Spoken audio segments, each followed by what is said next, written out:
இன்னைக்கு நடந்ததுல இது பக்கா டுபாகூர். சரியா? இது ஏன் வியூ. நான் இந்த Okay. ஷோவை உள்ளேயும் பார்த்திருக்கேன், வெளியிலயும் பார்த்திருக்கேன். இது பக்கா கிளியர் நரேட்டிவ் ஸ்கிரிப்ட்.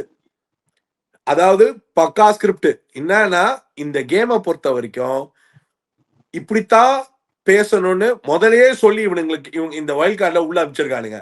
இங்க பாரு, நீங்க உள்ள போய் இப்படிதான் விளையாடணும், பொண்டாட்டி இப்படிதான் ஆடணும், புருஷன் இப்படிதான் ஆடணும், நடுவுல நீ என்னை ஏத்து பேசணும், நான் உன்னை பயங்கரமா பேசணும், ஏன்னா நம்ம 2 பேரும் நண்பன் சொல்லணும், நம்ம 2 பேருக்கு பயங்கர கான்ட்ரடிக்ட் இருக்கிற மாதிரி காட்டணும். அது போக மனைவி பயந்த மாதிரி இருக்கணும், அதுக்கப்புறம் பயந்ததுக்கு மேல பயங்கரமா வில்லத்தனம் பண்ணணும். இது எல்லாத்துக்கும் மேல சாண்ட்ராவை ஸ்ட்ரெயிட்டா அடிச்சா இந்த கேம்ல சேஞ்ச் ஆயிடும்னு மொத்த இஷ்யூ பண்ண சாண்ட்ராவை மாணி ஒரு பகடக்காய் தாமா, பாவம், உனக்கு ஒண்ணும் தெரியாது, திவ்யாக்கு தான் எல்லாம் தெரியும், திவ்யா தான் உன்னை வந்து ஐயோ ஒண்ணும் தெரியாத குழந்தை, நீ கொஞ்ச நேரம் பக்கத்துல இருந்து உன்னைய பக்கத்திலேயே நின்று ஏமாத்திட்டான். இதுக்கு முன்னாடி நடந்திருக்கு அந்த சம்பவம் தான். திவாகரும் ஃபர்ஸ்ட் ஆரம்பத்துல முதல் 2 வாரத்துல பார்வதியும் திவாகரும் இருக்கும் போது, சும்மா இருக்கும் போது நமக்கு ஒரு கோமாளி தேவை, கமருதீன் அன்னைக்கு இன்னைக்கு கோமாளி தேவை பிரஜின்னு தான் இன்னைக்கு வச்சு செஞ்சது. அப்போ பார்வதியும் திவாகரும் பீக்ல ஒரு பிரச்சனை பண்ணிட்டு இருப்பாங்க, அதை அட்ரஸ் பண்ண மாட்டாரு, கூப்பிட்டு வச்சு கமருதீனை தலையில கூட்டிட்டு இருப்பாரு. இப்போ பிரஜினும் சாண்ட்ராவும் பீக்ல பிரச்சனை பண்றாங்க, ஆனா கூப்பிட்டு வச்சு திவ்யாவை கூட்டிட்டு இருக்காரு.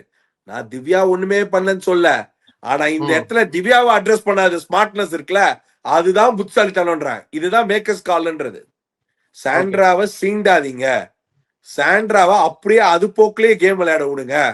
இந்த கேம்ல நாம நினைக்கிறவன் ஹீரோ ஆகணும், இவன் காமெடி ஆகணும், இவன் 3வது இடம் வரணும்னா பிரஜின் கடைசி வரைக்கும் வேணும்னா பிரஜின். இப்ப பிரஜின் இன்னைக்கு ஒண்ணு பண்ணத ஹவுஸ்மேட்ஸ்ல சில பேர் என்ன ஆங்கிள் எடுத்திருக்க முடியும் நீங்க நினைக்கிற?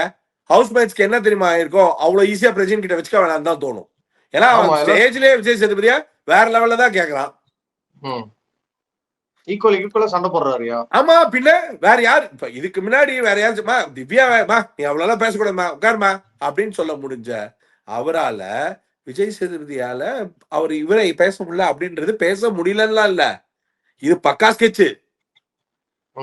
இந்த கேமை இப்படித்தான் எடுத்துட்டு போகணும் நல்லா கிளியரா சொல்லியிருக்காங்க. அதனாலதான் இந்த கப்பிள்ஸ்க்கு பயமே இல்ல.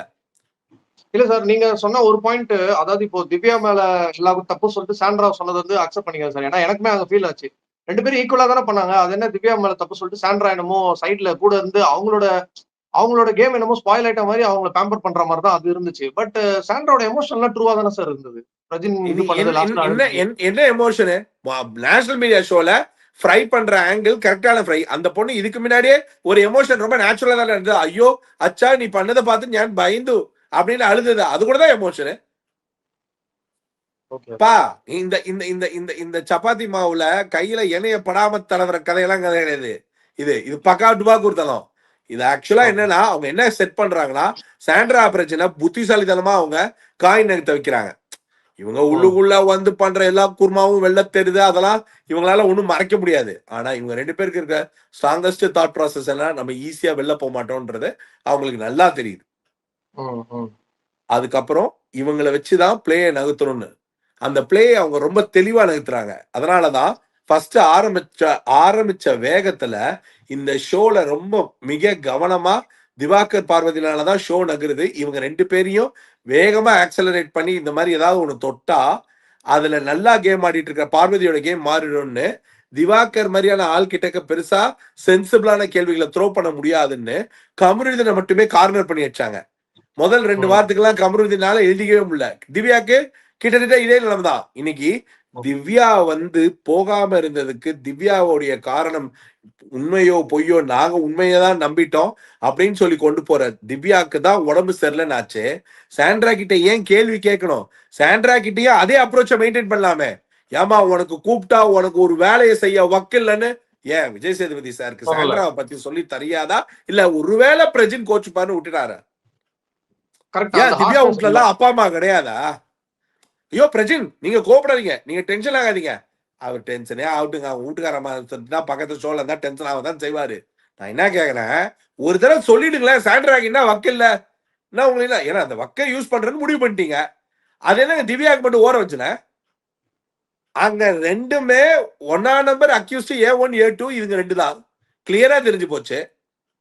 நம்ம ஆளு நம்ம ஆளு பக்கா வந்து பிரஜின் வந்து பேப்பர் அப்படிதான். இந்த 3 பேர்ல இந்த 2 பேரு, இன்னொன்னு அது வந்து இந்த இந்த அது என்னது தில்லானா மோகனாம்பால்ல வந்த நாகேஷ் வேலையை தான் பார்வதி பார்த்துட்டு இருந்தது. அதனாலதான் அதை கிளியரா டிஃபைன் பண்ணிட்டீங்க. நீ யாரு இல்ல எங்களுக்கு நல்லா தெரியும். உன் நடிப்புலயே இன்னைக்கு நீ காட்டுற பெரிய நடிப்பு அது வேற ரகம். அதனால அந்த நடிப்பை நீ கொஞ்சம் தள்ளி வை.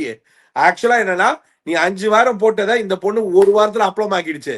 அதனால அது மெரிட்டே கிடையாதுல. ஆனா இந்த ஷோல ஒரு விஷயம் ரொம்ப தெளிவா தெரியுது.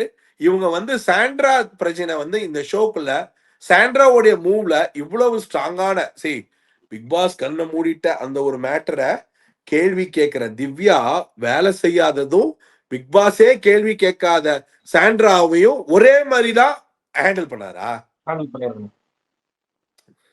இவர் என்ன பண்ணிட்டாரு, சாண்ட்ராவை விட்டு பிரஜினை ஏறின்னு ஏறினாரு. சரியா? சோ பிரஜின் ஏறும்போது எப்படி பிரஜின் பேசுவாரு, நண்பர் பிரஜினா பேசலாம். ஐயோ சார் அப்படின்ற அவர் நண்பர்லாம் இல்லாம ஹோஸ்டாவே தான் பேச. ஆனா இவர் மாஸ்க் காட்டிட்டு இருந்தார்ல இங்க உட்கார்ந்துக்கிட்டு, வேற லெவல்ல ஒரு மாஸ்க் காட்டிக்கிட்டே இருந்தார்ல. அந்த மாஸ்க் காட்டினது எதுவுமே எனக்கு என்னமோ உண்மையாலாம் படல.